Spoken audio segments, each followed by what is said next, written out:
चलें। उत्तर प्रदेश में आगामी विधानसभा चुनाव होने जा रहा है और इस समय मैं मौजूद हूँ गुलाबठी धुलाना मार्ग पर ग्राम सरौंदन के पास में अफसर एकेडमी जो शिक्षण संस्थान है, उस समय मैं यहाँ मौजूद हूँ। और मेरे साथ आप देख सकते हैं जो इंस्टीट्यूट में जो यहाँ जो लड़कियाँ हैं वो तैयारियाँ कर रही हैं, अपने भविष्य के बारे में तैयारी कर रही हैं। उनसे मैं आज बात करूंगा कि जो वर्तमान में योगी सरकार है, चुनाव भी 4 से 6 महीने के अंतर्गत होने वाला है, इनकी वर्तमान सरकार से या आगामी सरकार से या यही कौन सी सरकार ठीक है, क्या इनकी अपेक्षाएं रहेंगी, मैं बात करूंगा। क्या नाम आपका? सर निशु। आगे जाओ थोड़ा सा। आप देख रहे हैं कि 4 से 6 महीने का समय शेष बचा है, विधानसभा चुनाव होने जा रहा है और बड़ा चुनाव है और मुख्यमंत्री पद का जो है वो इसी से निर्णय होता है, डिस्कस से निर्णय निकलता है। तो आप एक युवा हैं, एक यंग लड़की हैं, आप यहाँ तैयारी कर रही हैं, तो क्या एक किस लिए कर रहे हैं, क्या सरकार से अपेक्षाएं आपकी, उस बारे में बताइए। सर हम तो अपने लिए मतलब अपने भविष्य को अच्छा बनाने के लिए तैयारी करें ताकि हमारा आगे चल के भविष्य अच्छा बने, जो हम किसी के ऊपर मतलब किसी के ऊपर बोझ ना बने, अपने पैरों पर खड़े और उसके अकॉर्डिंग हम तैयारी कर रहे हैं। यानी सेल्फ डिपेंड के लिए। लेकिन आप तैयारी कर रही हैं तो ये आप सेल्फ डिपेंड तभी बन सकते हैं तब आपको कहीं वैकेंसी निकले, वहाँ आप जॉब करो। तो सरकार से क्या कहना चाहती हैं इस बारे में? सर मैं सरकार से ही कहूँगी कि वैकेंसी अच्छे से अच्छी निकाले, ज़्यादा से ज़्यादा निकाले, जो बेरोजगार है उनको रोज़गार मिले, कोई किसी पर निर्भर नहीं रहे, सब अपने आप ही आत्मविश्वास बनाए रखें। चलो मेरे साथ और भी हैं, बहन जी बात करूँगा। क्या नाम है? काजोल।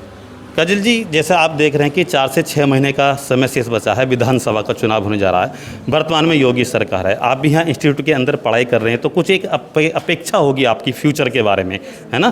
तो किस नज़रिए से आप देखती हैं, सरकार से क्या कुछ कहना चाहती हैं? सर सबसे पहले तो गर्ल्स के लिए और बॉयज़ के लिए जो डिस्क्रिमिनेशन किया जाता है in case of seats, boys के लिए सीट्स ज़्यादा रिजर्व की जाती है, गर्ल्स के लिए सीट्स इन कंपैरिजन उसी फील्ड में कम की जाती है। जैसे कि अगर हम बात करें एसएसबी की, एसएसबी में एनसीसी स्पेशल एंट्री स्कीम निकलती है जिसके under 50 seats are reserved for boys and 5 seats are reserved for girls, जिसमें से 3 सीट रह जाती है गर्ल्स के लिए, क्योंकि उनमें से 5 सीटों में से भी 2 सीट किसके लिए रिजर्व होती है? वॉर कैजुअल्टीज़ गर्ल्स के लिए। तो ये सबसे बड़ी प्रॉब्लम है गवर्नमेंट की, जो उन्हें करना चाहिए कि गर्ल्स के लिए और बॉयज़ के लिए दोनों के लिए इक्वल सीट्स उन्हें निकालनी चाहिए, इक्वल रिजर्व रहना चाहिए। और दूसरी चीज़ जो है वो रिजर्वेशन की प्रॉब्लम है, जो SC STs के लिए सीट्स रिजर्व कर दी जाती है, उससे कुछ बच्चों को प्रॉब्लम होती है, क्योंकि उससे कुछ बच्चे पीछे रह जाते हैं। जो सीट्स रिजर्व हो जाती है उन SC ST वालों के लिए फ़ायदा होता है, लेकिन कुछ बच्चों के लिए फ़ायदेमंद नहीं रहती है। तीसरी चीज़ ये कि गवर्नमेंट ने काफ़ी सारे प्लान्स निकाले हैं गर्ल्स को सेव करने के लिए, गर्ल्स की सेफ्टीज़ के लिए, लेकिन अभी तक गर्ल्स, आज तक की गवर्नमेंट कोई ऐसी आई नहीं है जिनके अंडर ही हम देख सके कि गर्ल्स सेफ़ है, ठीक है। और पॉइंट्स काफ़ी सारे हैं, लेकिन कुछ मेन पॉइंट्स में से जैसे कि वैकेंसीज़ निकाल देते हैं, लेकिन उनका जो पालन होना चाहिए, उनको जो लाना चाहिए वर्क में, वो उस तरीके से लेकर नहीं आते हैं। जैसे कि वोटिंग के टाइम पे कुछ नेता या फिर कुछ मंत्री क्या करते हैं, वो बच्चों को, यूथ को अपनी तरफ खींचने के लिए उनको सीट्स का लालच देते हैं कि हम इतनी सीट्स रिजर्व कर देंगे आप लोगों के लिए, सो दैट आप हमें वोट दीजिए। लेकिन वो ऐसा कंप्लीट वही सीन होता नहीं है। नेक्स्ट टाइम जब वो लोग जीत जाते हैं, वोटिंग को जीत जाते हैं, तो वो लोग सेम वो करते नहीं हैं आगे चल के। तो ये मेन प्रॉब्लम्स है कुछ। अभी आपने कहा सेव गर्ल्स, है ना, यानी लड़कियों की सुरक्षा के बारे में सरकार कहती है बेटी बचाओ बेटी पढ़ाओ का नारा देती है, बहुत प्रमुखता से देती है। तो क्यों जो वर्तमान सरकार है, बीजेपी एक नारा देती है कि बेटी बचाओ बेटी पढ़ाओ, तो क्या ये सरकार अपनी इस बातें पे खरा उतर रही है? कुछ मायने में खड़ा उतर रही है और कुछ में नहीं। बेटी बचाओ बेटी पढ़ाओ बेसिकली क्या है कि लड़कियों को अपनी, जो लड़कियां एजुकेशन नहीं ले पा रही हैं उनको पढ़ाने के लिए, उनकी सेफ्टी के लिए, और जैसे कि गरीब लोग होते हैं वो ज़्यादातर क्या सोचते हैं कि हमारी बेटी बस बड़ी हो जाए, रोटी वोटी बनाना सीख जाए और उसकी शादी कर देंगे और बस बात ख़त्म। लेकिन कुछ केसेस क्या होते हैं कि गरीबों में भी कुछ लड़कियां ऐसी निकल के आती हैं जिनका मन होता है कि हाँ हम अपनी एक ऐसा पद लेकर अब इस दुनिया से जाएं कि हाँ हमें खुद पर गर्व हो कि हाँ हमने कुछ किया है अपने लिए, गरीबों में होती हैं। तो ये बेटी बचाओ बेटी पढ़ाओ कहीं ना कहीं उस मायने में ठीक है कि हाँ वो लोग थोड़े से बढ़कर सोच रहे हैं लड़कियों के लिए, बढ़कर प्रेरणा दे रहे हैं लड़कियों को कि हाँ तुम लोग पढ़ सकते हो, तुम लोग कुछ कर सकते हो अपने लिए। तो ये है बेसिकली। देखिए, आप काफ़ी अच्छा बोल रहे हैं और एक संदेश भी सरकार को दे रहे हैं। बेटी बचाओ बेटी पढ़ाओ के बारे में बताया आपने। मैं आपसे एक क्वेश्चन करना चाहता हूं। जैसे वर्तमान में योगी सरकार है और प्रदेश में एक आपराधिक तौर पे मैं बात करना चाहूँगा, जो लड़कियां, अभी आपने कहा सेफ गर्ल्स, लड़कियों के साथ छेड़छाड़ होती है, रेप की बहुत सारी घटनाएं आपने देखी होंगी, पढ़ते होंगे। इस बारे में सरकार को कौन से ऐसे ठोस कदम उठाने चाहिए जो सेफ गर्ल्स हो सके? सबसे पहले जो होना चाहिए, जो रेपिस्ट है उसके लिए हमने अक्सर देखा है, जैसे कि हम सबसे बड़े अगर इंसिडेंट्स की बात करें तो दिल्ली में जो इंसिडेंट्स हुआ था, निर्भया केस जो हुआ था, उसके डिसीजन के लिए अराउंड 10 इयर्स उन लोगों को लगे, 8 इयर्स आई थिंक 2020 में उसका डिसीजन आया था। तो उनको इतना लंबा टाइम उस लड़की के पेरेंट्स को वेट करना पड़ा, उस डिसीजन के लिए, उस इंसाफ के लिए उसकी लड़की के पेरेंट्स को वेट करना पड़ा। ये सबसे बड़ी प्रॉब्लम हो जाती है पेरेंट्स के लिए भी, साथ ही साथ वो जो समाज उन पेरेंट्स को ताने देता रहता है, बोलता रहता है कि भाई इनकी लड़की तो ऐसे बाहर घूम रही थी, ऐसे जा रही थी। तो प्रॉब्लम लड़कियां नहीं है, प्रॉब्लम वो रेपिस्ट है जो रेप करते हैं। ठीक है, उनके लिए सबसे पहली चीज़ क्या होनी चाहिए कि गवर्नमेंट को जिस लड़के ने ऐसा कुछ काम किया है उसको उसी वक्त सज़ा देनी चाहिए। उसी वक्त या तो उसको फांसी दे दी जाए या फिर उसका एनकाउंटर करवा दिया जाए। जैसे कि हमने साउथ में एक केस हुआ था एनकाउंटर का, उस पुलिस वाले ने जब ये बात सुनी थी तो उसने उस बंदे का एनकाउंटर कर दिया था। तो ऐसे कुछ चीज़ें होनी चाहिए जो रेपिस्ट भी एक बार को ये काम करने से, सोचने से पहले डरे कि भाई अगर मैं ऐसा कुछ करूँगा तो शायद मेरे अगेंस्ट ये डिसीजन लिया जा सकता है। आप केवल लास्ट क्वेश्चन आपसे ये है, जो आज के समाज में इस प्रकार की जो सोच रखते हैं लड़के, उनके लिए क्या संदेश है? उनके लिए यही है कि बस लड़कियां किसी से कम नहीं होती हैं, लड़कियां सब कुछ कर सकती हैं, आर्मी में ज्वाइन कर सकती हैं खुद को, एयरफोर्स में ज्वाइन कर सकती हैं, हर तरीके की फील्ड में खुद को बढ़ाकर दिखा सकती हैं। लड़कियां आजकल की जो लड़कियां हैं वो सिर्फ घर तक सीमित नहीं रह गई हैं, रोटियां तक सीमित नहीं रह गई हैं। उन्हें आगे बढ़कर कुछ करना है, उन्हें कुछ खुद को दिखाना है, तो उन्हें थोड़ा सा एक मिलना चाहिए कि हाँ भाई अगर कोई कुछ करना चाहता है तो हम उसको दें वो करने के लिए। क्या नाम बताया था आपने? काजोल। बहुत अच्छा तरीके से एक संदेश सरकार के लिए भी और उन लड़कों के लिए भी जो एक तरीके से गलत उनके विचार, उनकी सोच रखती है। और भी मेरे साथ हैं, बात करेंगे। क्या नाम है? प्रियंका। प्रियंका जी, जैसे कि आप देख रहे हैं, कहाँ जाते हो? एक सर डिस्क। प्रियंका जी, चुनाव है 4 से 6 महीने का, आप यहाँ चुनाव है, सरकार से क्या अपेक्षाएं आपकी? सरकार से सिर्फ यही अपेक्षा करते हैं कि हम जो वैकेंसी निकालती है उनको सामने नहीं लेके आते हैं। इलेक्शन होने से पहले बोल देंगे कि हाँ इतनी सीटें रिजर्व हैं, 5000 4000, लेकिन उसके बाद उन्हें सामने लेके नहीं आते हैं। इलेक्शन हो जाता है, दूसरी सरकार से उम्मीद रखते हैं कि हाँ शायद वो करेगी, लेकिन वो उस चीज़ को नहीं लेके आते हैं। यूथ के लिए से सबसे बड़ा वीक पॉइंट यही है कि वो लोग 20 से अपना प्रिपरेशन शुरू करते हैं, लेकिन उनका टाइम उसी में निकल जाता है, 30 to 35 एज उसी में निकल जाती है। उनके पास कुछ नहीं बचता। कुछ होते हैं कि हाँ उस चीज़ को समझते हैं कि हाँ नहीं हो रहा है तो कुछ और काम करें, कुछ सोचते हैं कि इससे अच्छा हम सुसाइड कर लें, पेरेंट्स ने इतना पैसा खर्च किया, सब कुछ किया। जहाँ पेरेंट्स भी पड़ोस पेरेंट्स भी ताने देने लग जाते हैं, जहाँ की पेरेंट्स ज़्यादा नहीं कमाते, इनकम ज़्यादा नहीं होती है, वहाँ उन लोगों की इनकम पे भी बहुत ज़्यादा इफेक्ट पड़ता है। चलिए, एक क्वेश्चन है मेरा, सरकार को लड़कियों को आत्मनिर्भर बनाने के लिए क्या कदम उठाने चाहिए? एजुकेशन को फर्स्ट उनका जो बॉयज़ का और गर्ल्स का है कॉमन रखना चाहिए कि हाँ बॉयज़ और गर्ल्स में बोलते तो हैं लड़की पढ़ाओ बेटी बचाओ बेटी पढ़ाओ, लेकिन वो चीज़ बना तो दी है, फॉलो पूरी तरीके से नहीं हो रही है। क्योंकि जहाँ रिज़र्व सीटें होती हैं बॉयज़ के लिए, अगर 100 है तो वहीं 30 करेंगे सिर्फ गर्ल्स के लिए। 30 भी बहुत ज़्यादा हो गई, उसमें 10 to 15% ही रखते हैं। तो इसलिए अगर कॉमन करना है, अगर लड़कियों को भी उसी बराबर रखना है तो दोनों की सीट्स कॉमन करनी होंगी। चलिए, अच्छी बात है, बताया कि बहुत सुझाव भी दिए हैं, ठीक है ना। और भी लोग हैं, बात करूँगा जी। क्या नाम है? अंशु।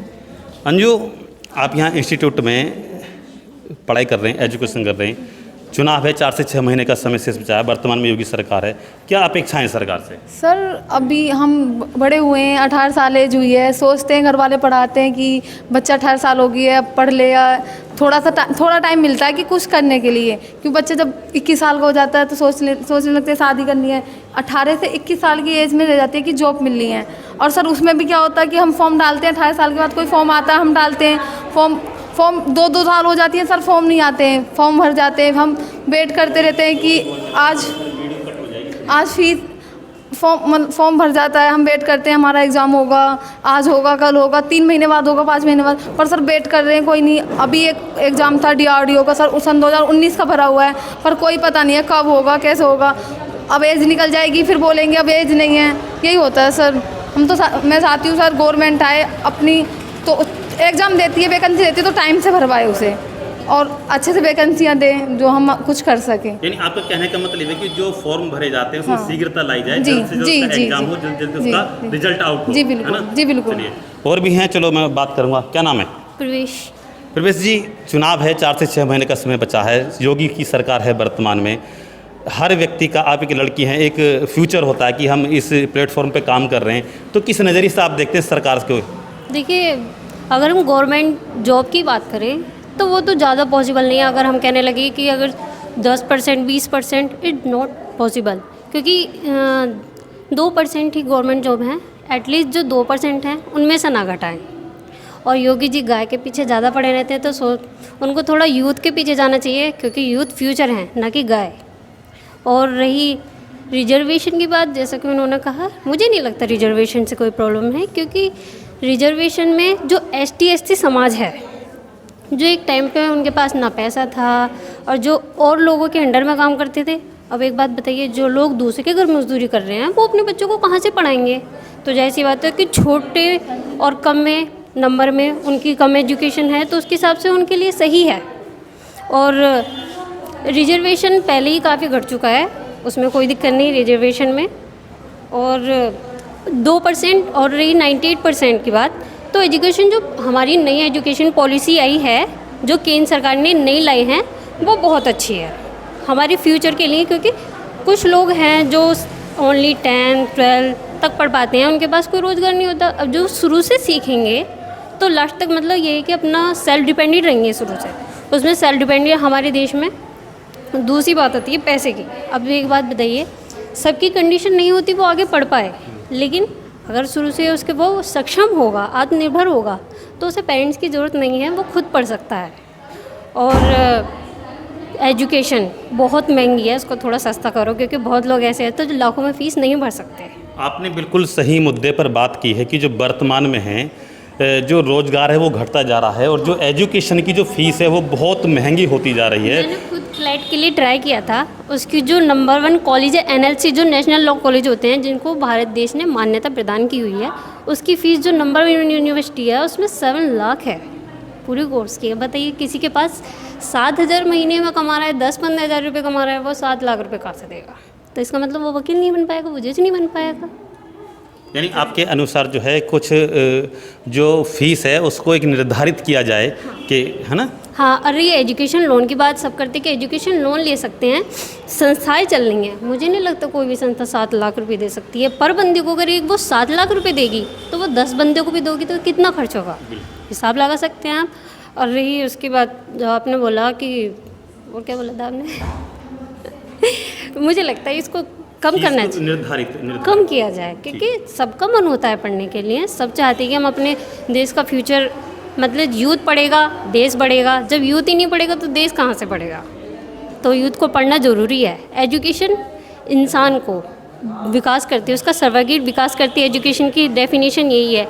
और दूसरी बात, सबसे मेन प्रॉब्लम हमारे देश के जो है वो टीचर है। मैं ये बोलना चाहती हूँ, सिर्फ टीचर उसी इंसान को बनना चाहिए जो बच्चों को सही मायने में एजुकेशन दे सके। मुझे लगता है कि टीचर के मामले में एजुकेशन, जो टीचर्स पढ़ाते हैं वो टीचर बन तो जाते हैं, उस टाइम पे वो पढ़ते हैं, लेकिन जो हमारे सरकारी स्कूल हैं, गवर्नमेंट स्कूल हैं, उनमें वो नहीं पढ़ा पाते। बाद में क्या होता है, मुझे लगता है कि इस मतलब टीचर की जो है उसके लिए कुछ वर्क करना चाहिए, जिससे कि अगर टीचर ही बच्चों को नहीं सिखा पाएंगे तो वो आगे क्या करेंगे।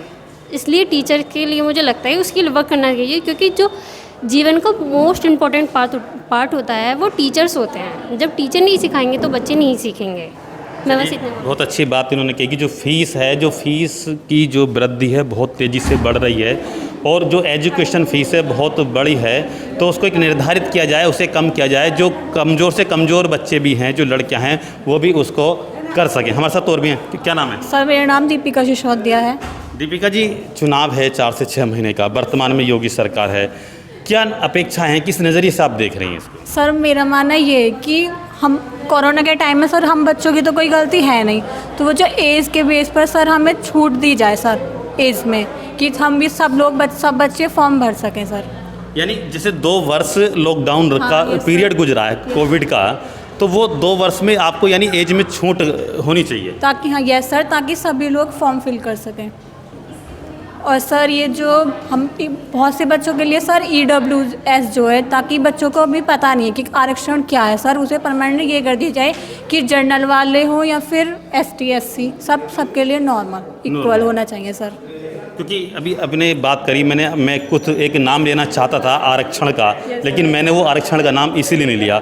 बहुत से लोगों को आरक्षण इतना प्राप्त है कि उनको, जब जैसे भी बता रहे थे पहले, कि उनको जॉब लग जाती है गवर्नमेंट, लेकिन उनको सही मायना पता नहीं होता पढ़ाने का। यस सर, और सर कहना तो चाहिए नहीं, लेकिन सर हम लोगों के साथ ज़्यादा है सर, जनरल वालों के साथ ज़्यादा प्रॉब्लम है ये, ताकि बच्चे होनहार बच्चे हैं सर, इतनी काबिलियत में अपना बोल नहीं पाते हैं सर, अपनी काबिलियत सर दिखा नहीं पाते हैं आरक्षण की वजह से। तो सर सबके लिए इक्वल होना चाहिए ये।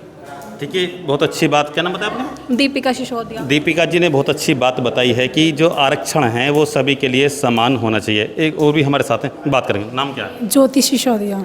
ज्योति, चुनाव है 4 से 6 महीने का समय शेष बचा है, वर्तमान में योगी सरकार है, आप भी यहाँ एजुकेशन कर रहे हैं, तो क्या एक अपेक्षा है सरकार से?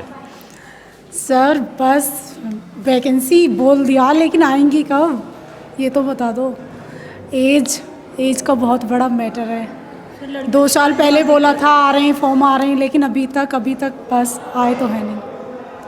वो हो जाए तो अच्छा है, निकल जाए जल्दी से। और सन 2019 में मैंने रेलवे का फॉर्म डाला था, जो कि अभी तक उसका पता भी नहीं है कब है पेपर, कोई डेट नहीं, कुछ नहीं। यानी जो कहने का मतलब ये है कि जो सरकार जो फॉर्म निकालती है, उनको सबमिट कराती है, तो उसका पेपर जो है, जो एग्ज़ाम काफ़ी लेट होता है, फिर उसका जो 3 साल हो गई, अभी तक एग्ज़ाम की कोई डेट ही नहीं है, और भरा था सन 2019 में फॉर्म। चलिए, आप भी कुछ कहना चाह रही थी? ये सर लड़कियों के साथ बहुत दिक्कत है। 2019 में फॉर्म भरा गया और अभी तक कंप्लीट नहीं है वैकेंसी। ज़रूरी नहीं है सर, लड़के इतने वेट करते रहें जरूर। और क्या पता सर, कुछ लोगों की 2 साल में अभी तक एग्ज़ाम नहीं हुए, शादी हो जाए, तो सर ये भी बहुत बड़ी दिक्कत है सर लड़कियों के साथ। सबसे बड़ी दिक्कत यही है, आत्महत्या करने वाली दिक्कत है ये। प्लीज़ मेरा यही कहना है कि जल्दी से जल्दी भर्ती निकालें और जल्दी से जल्दी कराएं। ऐसा नहीं कि फॉर्म अब भर गया, इलेक्शन आ रहे हैं, फॉर्म भरवा दिया, लेकिन पेपर होगा पता नहीं कब, कुछ पता नहीं। जैसे मैं देखता हूँ, एक जो लड़का है, जो बॉयज़ हैं, वो किसी भी प्लेटफॉर्म पर जाकर के वर्क कर सकते हैं, जॉब कर सकते हैं, लेकिन एक लड़कियां जो है वो हर प्लेटफॉर्म पर जाकर जॉब नहीं कर सकती। तो इस बारे में सरकार को क्या सुझाव देना चाहते हैं कि उनके लिए कुछ अलग, लड़कियों के लिए विशेष होना चाहिए? हाँ जी सर, लड़की कोई अलग नहीं है सर, लड़के या लड़की कोई पीछे नहीं है, सब एक हैं सर। वो सोसाइटी ने सर अपनी मेंटलिटी बना के रख रखी है, और सर ये सोच है। खैर सर ये बात तो हम ही से शुरू होती है, क्योंकि हम ही इस तरीके की सोच बना के रखते हैं। पर सर लड़कियों के लिए थोड़ा ज़्यादा सोचना चाहिए सरकार के लिए। अब ये वैकेंसी आई है, उनमें सिर्फ 5,000 के लिए बोला लड़कियों के लिए। क्यों सर, सबके लिए समान होना चाहिए। टोटल वैकेंसी कितनी है? 25,000 26,400 कुछ है, उसमें 5,000। चलिए, तो इन्होंने बताया कि जिस प्रकार से सरकार वादा करती है बेटी बचाओ बेटी पढ़ाओ और समानता का नारा देती है कि बेटा और बेटी एक समान है, तो इनका कहने का मतलब ये है कि जब 25,000 या 26,000 वैकेंसी है, तो उसमें से 50% वैकेंसी लड़कियों के लिए होनी चाहिए, ना कि 5% या 10% या 15%, 50% वैकेंसी होनी चाहिए। तो सहयोगी साथी प्रशांत सेन मंगवाना के साथ हरीश सैनी, न्यूज़ भास्कर न्यूज़, बुलंदशहर।